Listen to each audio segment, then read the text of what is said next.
To all of you students, आइए आज हम लोग नया अध्याय चालू करते हैं जो अपना सब्जेक्ट है राजनीति विज्ञान। क्या?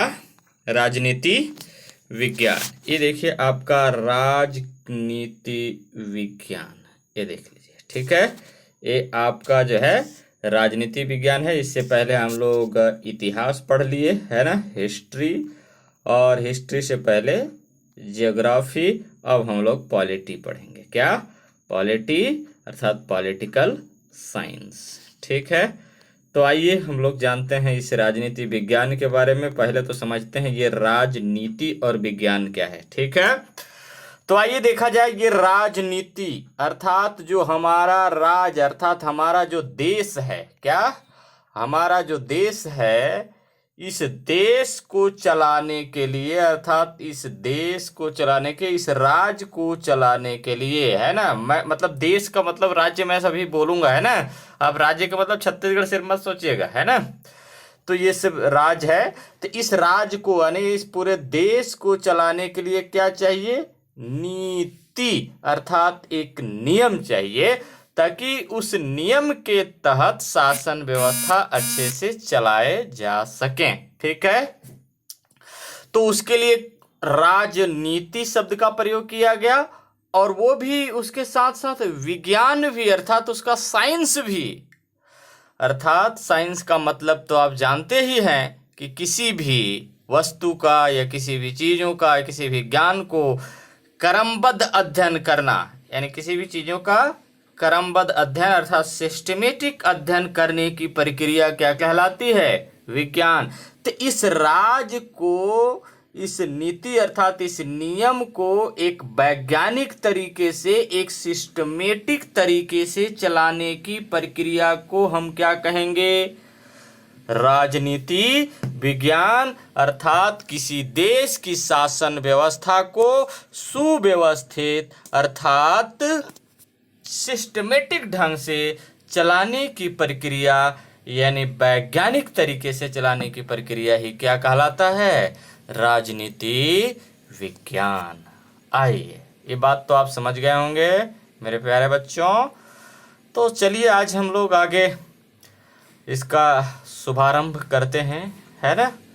देखिए क्या है, पहले में ही ये अध्याय का नाम क्या है? भारत के संविधान का निर्माण, अध्याय 12, है ना। उसके बाद लिखा भारत के संविधान का निर्माण। ठीक है, तो देखिए कहाँ का? भारत का संविधान निर्माण। कहाँ का संविधान निर्माण?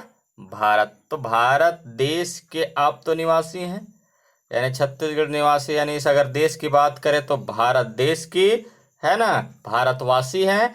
तो भारत तो आप देख ही रहे हैं, बिल्कुल आप इमेजिन करिए कि भारत हमारा कैसा है, नक्शा आप बनाए हैं, है ना। तो भारत के क्या?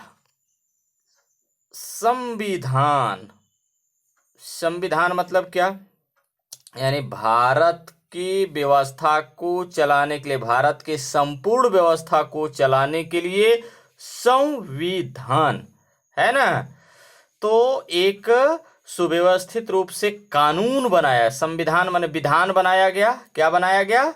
विधान बनाया गया, कानून। विधान मतलब कानून बनाया गया, है ना। उसे क्या कहते हैं? संविधान, ताकि संपूर्ण भारत को एक विधिक तंत्र के अंदर बांध सके, और उस संविधान के तहत भारत की व्यवस्था यानी शासन व्यवस्था को सुव्यवस्थित तरीके से कानूनी रूप से संचालित करने का एक दस्तावेज है। क्या है ये? संविधान एक दस्तावेज है, जिसके माध्यम से हमारे भारत में शासन व्यवस्था को चलाने के लिए एक मार्ग प्रशस्त करता है, यानी मार्ग प्रदान करता है। फिर क्या है? का निर्माण, अर्थात भारत का संविधान का क्या किया जाए? निर्माण किया जाए। क्यों निर्माण किया जाए? किसी भी देश को सुव्यवस्थित तरीके से चलाने के लिए, कानूनी तौर तरीकों से चलाने के लिए नियम कानून होता है ना, है कि नहीं? अब आपको खाना है हाथ से तो खाओगे पैर से थोड़ी ना। एक सिस्टम है कि हाथ से खाया भी जाता है, ठीक है? तो ये है, पानी पीना मुंह से है, नाक से नहीं पिएंगे। विषम परिस्थिति में पिया जाता है, तो विषम परिस्थिति में क्या करोगे? संविधान के अगेंस्ट भी जाकर के कुछ काम करना पड़ता है, ठीक है? तो वही बात है ना? तो अब हम लोग आइए संविधान का निर्माण करते हैं। कहाँ का संविधान का निर्माण करते हैं? अपना देश का भाई, भारत देश का, प्यारे भारत, सोने की चिड़िया वाला देश भारत, ठीक है? तो आइए, अब आप समझ गए होंगे कि संविधान किसको कहेंगे, यानी भारत की शासन व्यवस्था को सुव्यवस्थित रूप से चलाने के लिए एक संविधान का निर्माण किया जा रहा है।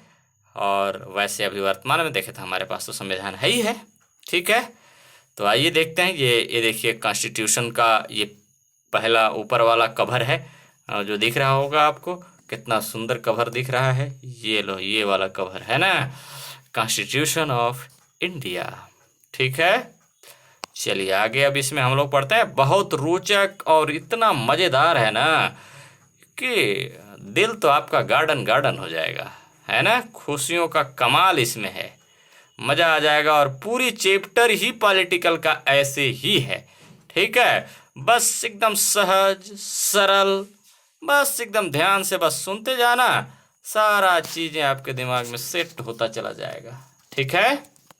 देखिए, पिछली कक्षा में हमने लोकतंत्र के मूल सिद्धांतों व मूल्यों तथा उसकी शुरुआत और विस्तार के विषय में पढ़ा था। क्या आप कक्षा 9th में लोकतंत्र के बारे में पढ़े हैं? यस, पढ़े हैं ना? उसके मूल सिद्धांतों के बारे में पढ़े हैं कि लोकतंत्र का सिद्धांत क्या है ना? लोक माने क्या? जनता। तंत्र माने क्या? व्यवस्था। यानी जनता की व्यवस्था को चलाने के लिए जनता द्वारा चुना गया शासन व्यवस्था ही क्या कहलाता है? लोकतंत्र। यानी लोग की तंत्र, यानी लोगों की तंत्र को चलाने के लिए शासन व्यवस्था का जो निर्माण किया जाता है, किसके द्वारा? लोगों के लिए, लोगों द्वारा, लोगों के लिए। स्पष्ट है? लोगों के द्वारा, लोगों के लिए, है ना? क्या किया जाता है? चुना जाता है। किसके लिए? लोगों के लिए। किसके द्वारा? लोगों के द्वारा। किनके लिए? लोगों के लिए, ठीक है? तो स्पष्ट है, लोकतंत्र जनता द्वारा जनता के लिए चुना गया शासन, है ना, जनता का शासन कहलाता है। अर्थात लोकतंत्र की व्यवस्था है कि अगर जनता जिसको चाहेगी वही सरकार बनाएगा, इसका मूल सिद्धांत है। आइए आगे देखते हैं। जब भारतीयों ने ब्रिटिश शासन के विरुद्ध, किसके विरुद्ध? ब्रिटिश शासन के विरुद्ध आजादी की लड़ाई लड़ी, तो हमने लोकतांत्रिक मूल्यों को अपना आधार बनाया कि नहीं, जनता का शासन होना चाहिए, जनता किसी का गुलाम नहीं है ना? जॉन लॉक ने कहा था कि जनता किसी का गुलाम नहीं है ना? जनता का शासन होना चाहिए, लोकतंत्र चाहिए। जनता, लोग, इंसान स्वतंत्र जन्म लेता है तो स्वतंत्र भी शासन करने का उनके पास अधिकार भी होना चाहिए, ठीक है? सन 1947 में बात यह आती है, सन 1947 में हमारा भारत लगभग 200 वर्ष तक ब्रिटेन का गुलाम रहा, ठीक है? ब्रिटेन का गुलाम रहा और 1947 में जाकर के भारत हमारे क्या होते हैं? भारत हमारा आज़ाद होता है। आज़ादी मिली तो हमने इन्हीं मूल्यों के अंतर्गत देश का ढांचा, अर्थात देश की संरचना, ठीक है, ढांचा तैयार करने का कार्य प्रारंभ किया। इस प्रक्रिया को संविधान निर्माण की प्रक्रिया कहते हैं। इस प्रक्रिया को क्या कहते हैं? संविधान निर्माण की प्रक्रिया कहते हैं। यानी आज़ादी मिली तो हमने इन्हीं मूल्यों के अंतर्गत यानी देश का ढांचा तैयार करने का कार्य प्रारंभ किया। इस प्रक्रिया को संविधान निर्माण की प्रक्रिया कहा जाता है। ठीक है। प्रत्येक देश का अपना एक संविधान होता है ताकि वो अपने देश को सुव्यवस्थित रूप से संचालित कर सके, जो उस देश की शासन व्यवस्था के आधारभूत नियमों और सिद्धांतों का एक संग्रह होता है। सिद्धांत मतलब समझते हैं ना? सिद्धांत का मतलब है कि अगर मान लीजिए, एक सिद्धांत में ऐसे बता दे रहा हूं ना, देखना, अब ये ढाल किधर से किधर गया है, ऐसे ढाल जा रहा है, ढाल ऐसा है ना, तो कभी भी नदी प्रवाहित होने का ऐसा ही होगा कि नदी इधर से इधर प्रवाहित होगा? नहीं। तो एक सिद्धांत में काम कर रहा है कि नदी का पानी कभी भी प्रवाहित होगा तो ढाल से, यानी उच्च ढाल से निम्न ढाल की ओर प्रवाहित होगा। तो वो किस सिद्धांत का काम कर रहा है? यहाँ पे ढाल का सिद्धांत काम कर रहा है। यानी नदी की पानी का प्रवाह होने के लिए ढाल का सिद्धांत काम कर रहा है, अर्थात जिधर ढाल होगा पानी उधर बहेगी। क्लियर है? तो यही है सिद्धांत।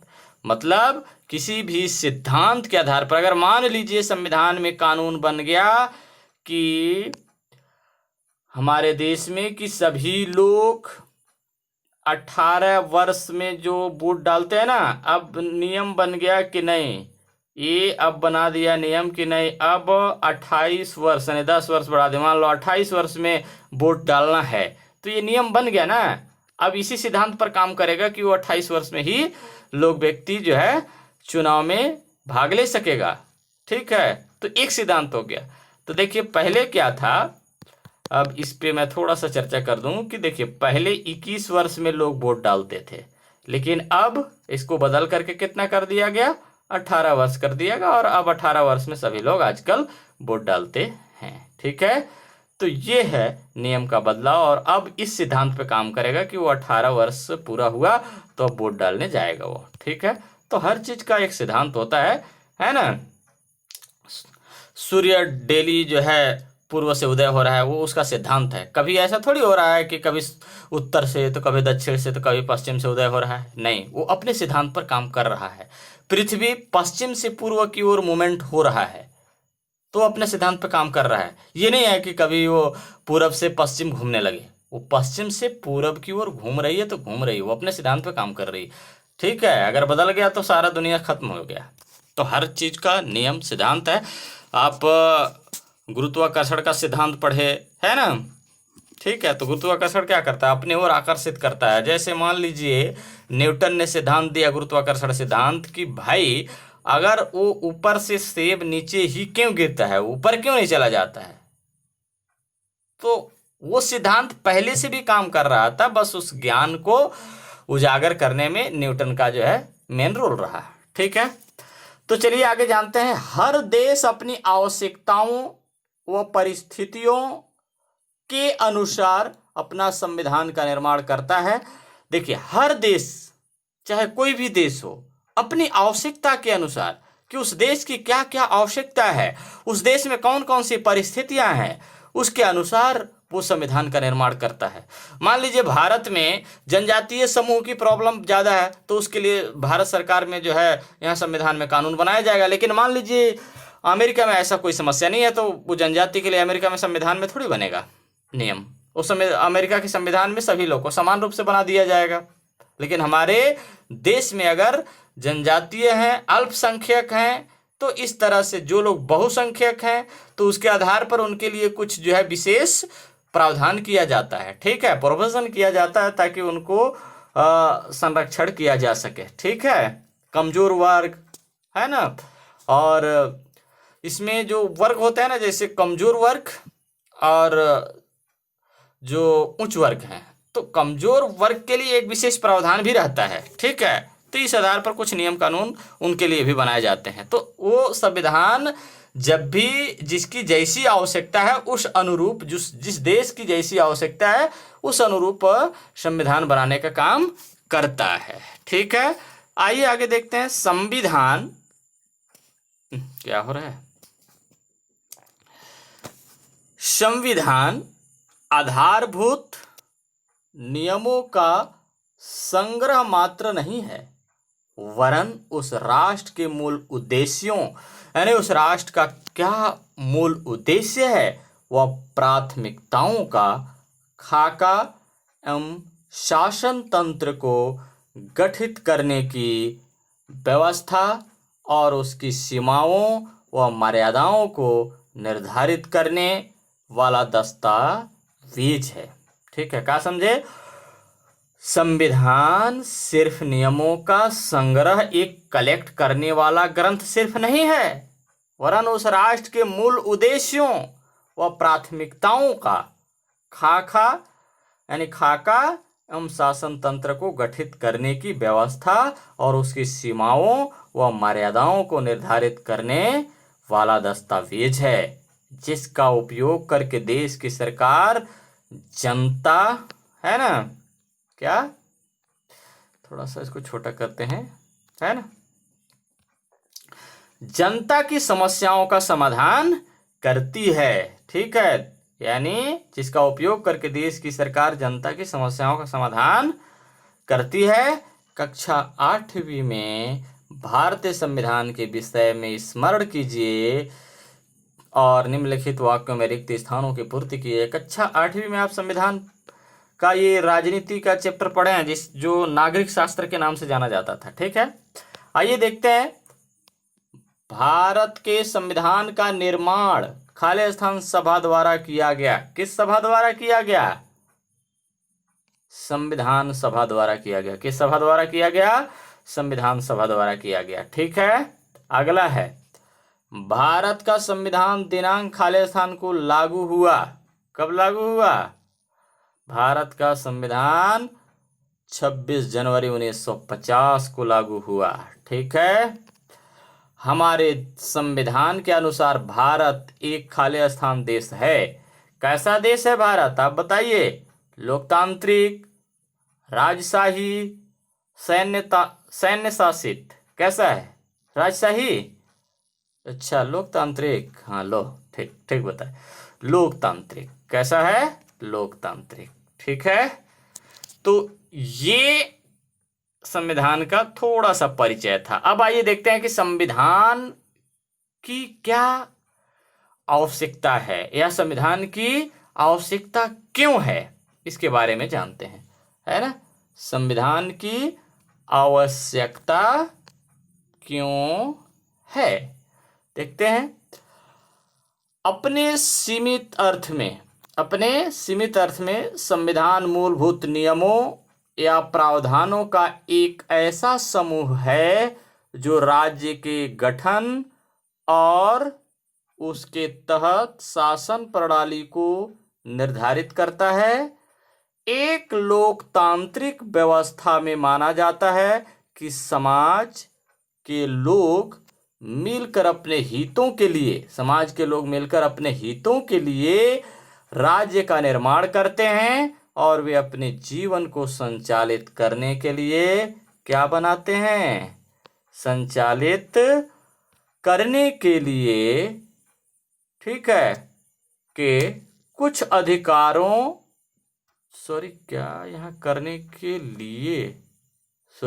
संचालित करने के कुछ, है ना। अब थोड़ा सा देखें कि कुछ अधिकारों को राज्य को सौंप देते हैं। किसको सौंपते हैं? राज्य को, अर्थात देश को सौंप देते हैं, ताकि सामूहिक जीवन सुचारू रूप से चल सके।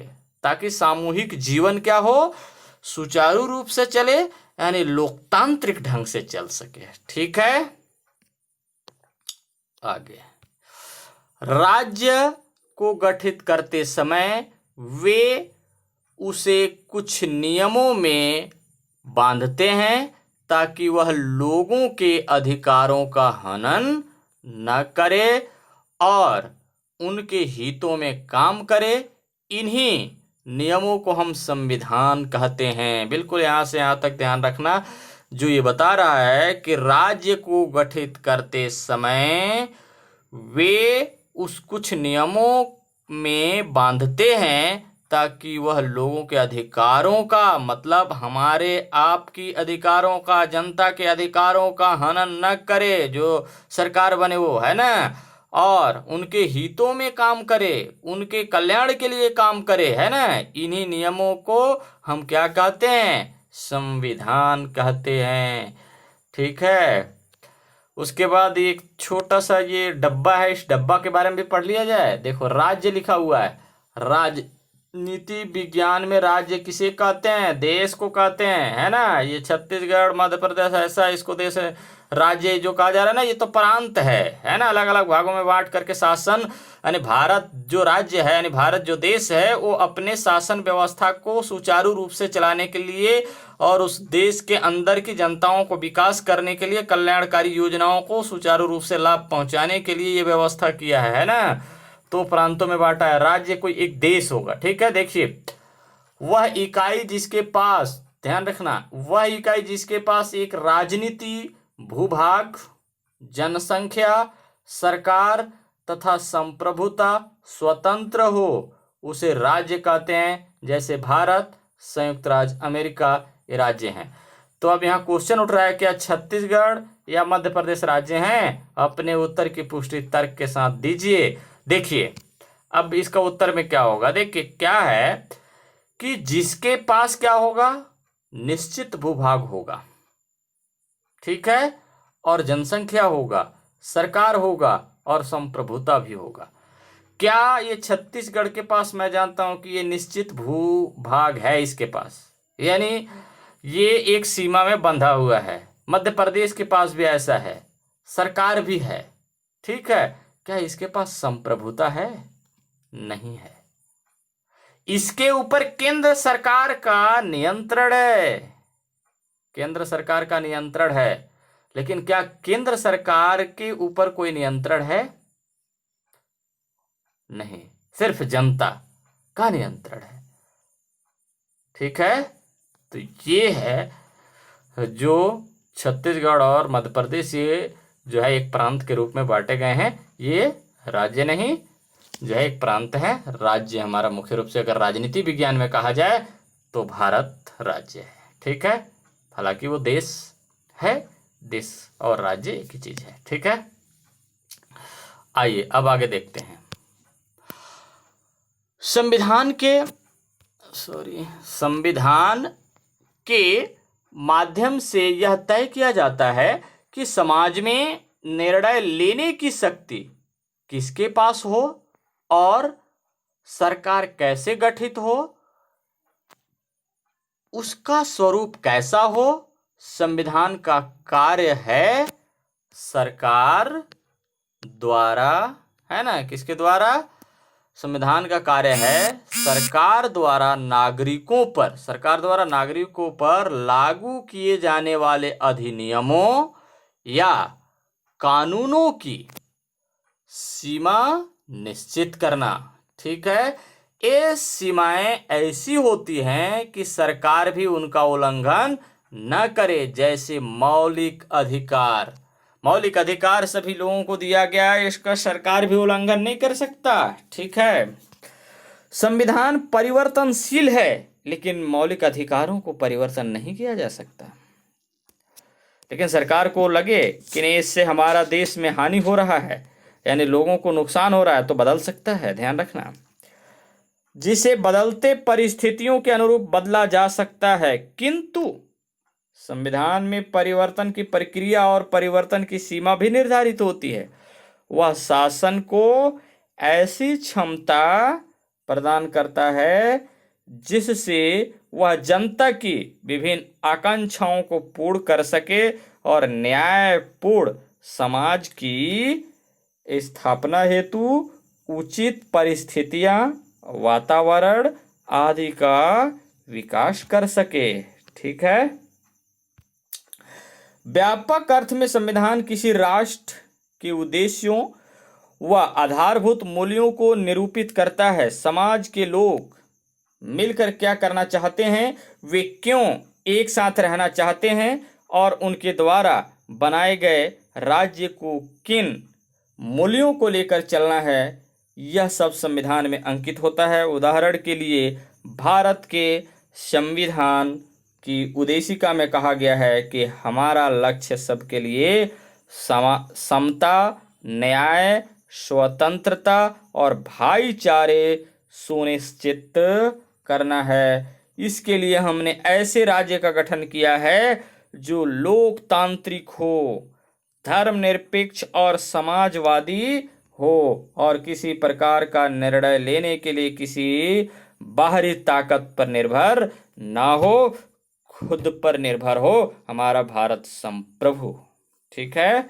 अब बात आता है कि लोकतांत्रिक हो अर्थात जनता का शासन हो, धर्मनिरपेक्ष अर्थात किसी भी धर्म को, भारत देश किसी भी धर्म को विशेष नहीं मानेगा, वो सभी धर्म को क्या करेगा, समान रूप से। ठीक है।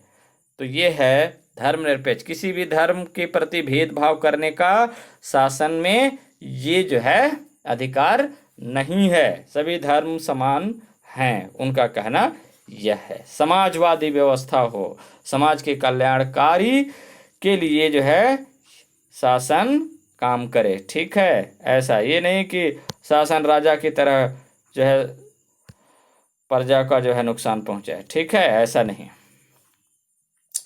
जब द्वितीय विश्व युद्ध की तबाही के बाद जापान में नए संविधान यानी नया संविधान बना तो उसमें कहा गया कि जापान विश्व का शांति के लिए और संपूर्ण विश्व में हर प्रकार की गुलामी, अत्याचार, असहिष्णुता, डर, अभाव आदि मिटाने के लिए प्रयास करेगा। देखिए क्या है, द्वितीय विश्व युद्ध जब हो रहा था 1939 से चालू हुआ था, 1939 से 1945 तक ये चला। आप जानते हैं कि जर्मनी पोलैंड पर क्या कर दिया था, आक्रमण कर दिया था। इस वजह से जो है द्वितीय विश्व युद्ध जारी हो गया था। ठीक है। और द्वितीय विश्व युद्ध के लास्ट में 9 अगस्त यानी 6 अगस्त और 9 अगस्त को जापान पर क्या गिरा दिया गया था, अमेरिका द्वारा परमाणु बम गिरा दिया गया था, जिससे पूरी जो है जापान की जनसंख्या अंग भंग हो गए और कितने लोग तो मारे गए, है ना, बहुत ज़्यादा नुकसान हुआ था। और उसके बाद जो है द्वितीय विश्व युद्ध समाप्त हुआ और जापान ने उसके बाद नया एक अपना संविधान बनाया और उस संविधान में कहता है कि शांति के लिए और संपूर्ण विश्व में हर प्रकार की गुलामी, अत्याचार, असहिष्णुता, है ना, डर, अभाव आदि मिटाने के लिए प्रयास हम तत्पर रूप से करेंगे। सहिष्णु कहने का मतलब, असहिष्णुता का मतलब ये होता है कि देखिए क्या है कि किसी भी राजा के नियंत्रण में बिल्कुल रहना और उसको शोषित करना, ये सहिष्णु, उसके अगेंस्ट बोलना ही नहीं है। जो है वो राजा सर्वोपरि है, आप नहीं बोल सकते। ठीक है। इन उद्देश्यों को जापान का मुख्य राष्ट्रीय लक्ष्य माना गया। ठीक है। इसी तरह मई 2008 में नेपाल में जब राजाओं का शासन समाप्त करके लोकतंत्र स्थापित हुआ तो वहाँ भी नया संविधान बनाने की कवायद प्रारंभ हुई और संविधान सभा का गठन किया गया। ठीक, कहाँ, नेपाल में, हमारा पड़ोसी देश। ठीक है। अभी वर्तमान में भारत और नेपाल के बीच, दोनों के बीच थोड़ा सा खटास है, आपसी विवाद चल रहा है। ठीक है। एक सीमा को लेकर के उत्तराखंड में जो है काला पानी एक जगह है और वहीं पे जो है भारत रोड बना रहा था और नेपाल कह रहा है कि वो ज़मीन मेरा है और वाकई में भारत का है, लेकिन वो उस पर विवाद उठा रहा है चीन की वजह से। चीन उसको कह रहा नहीं वो आपका है, आप लो, है ना, मोटिवेशन कर रहा है झूठे लड़ाने के लिए।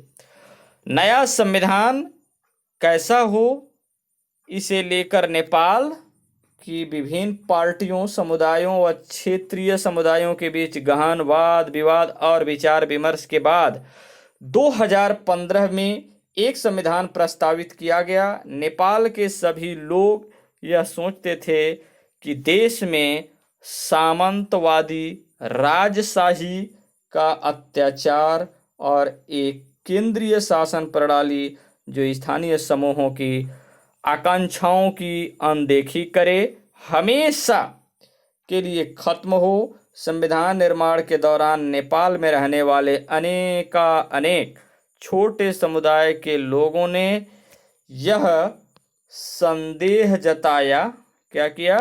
यह संदेह जताया कि उनके हितों की रक्षा नए नेपाल में होगी या नहीं। इस कारण नए संविधान में हर प्रकार की विभिन्नता के संरक्षण, सबके बीच समरसता व सहनशीलता विकसित करने, सभी प्रकार के अत्याचार व भेदभाव को मिटाने और एकीकृत केंद्रीय राज्य की जगह स्थानीय व क्षेत्रीय स्वशासन स्थापित करने पर विशेष ध्यान दिया गया है। ठीक है, तो ये है, हम आज यहीं तक बात करते हैं और इसमें आप उत्तर लिखिए इसका।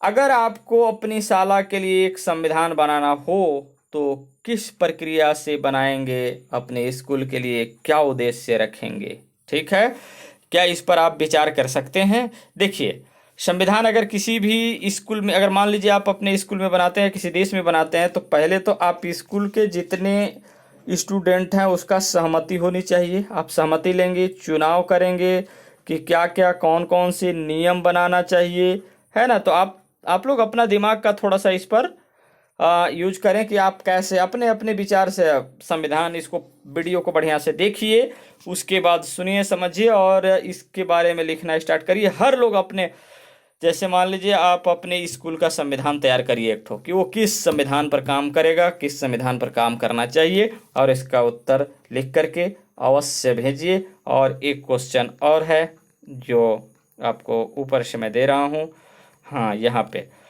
संविधान की आवश्यकता क्यों है? ठीक है, ये 2 क्वेश्चन हो गया बस। धन्यवाद बच्चों, बाकी हम अगले दिन बात करेंगे। ठीक है।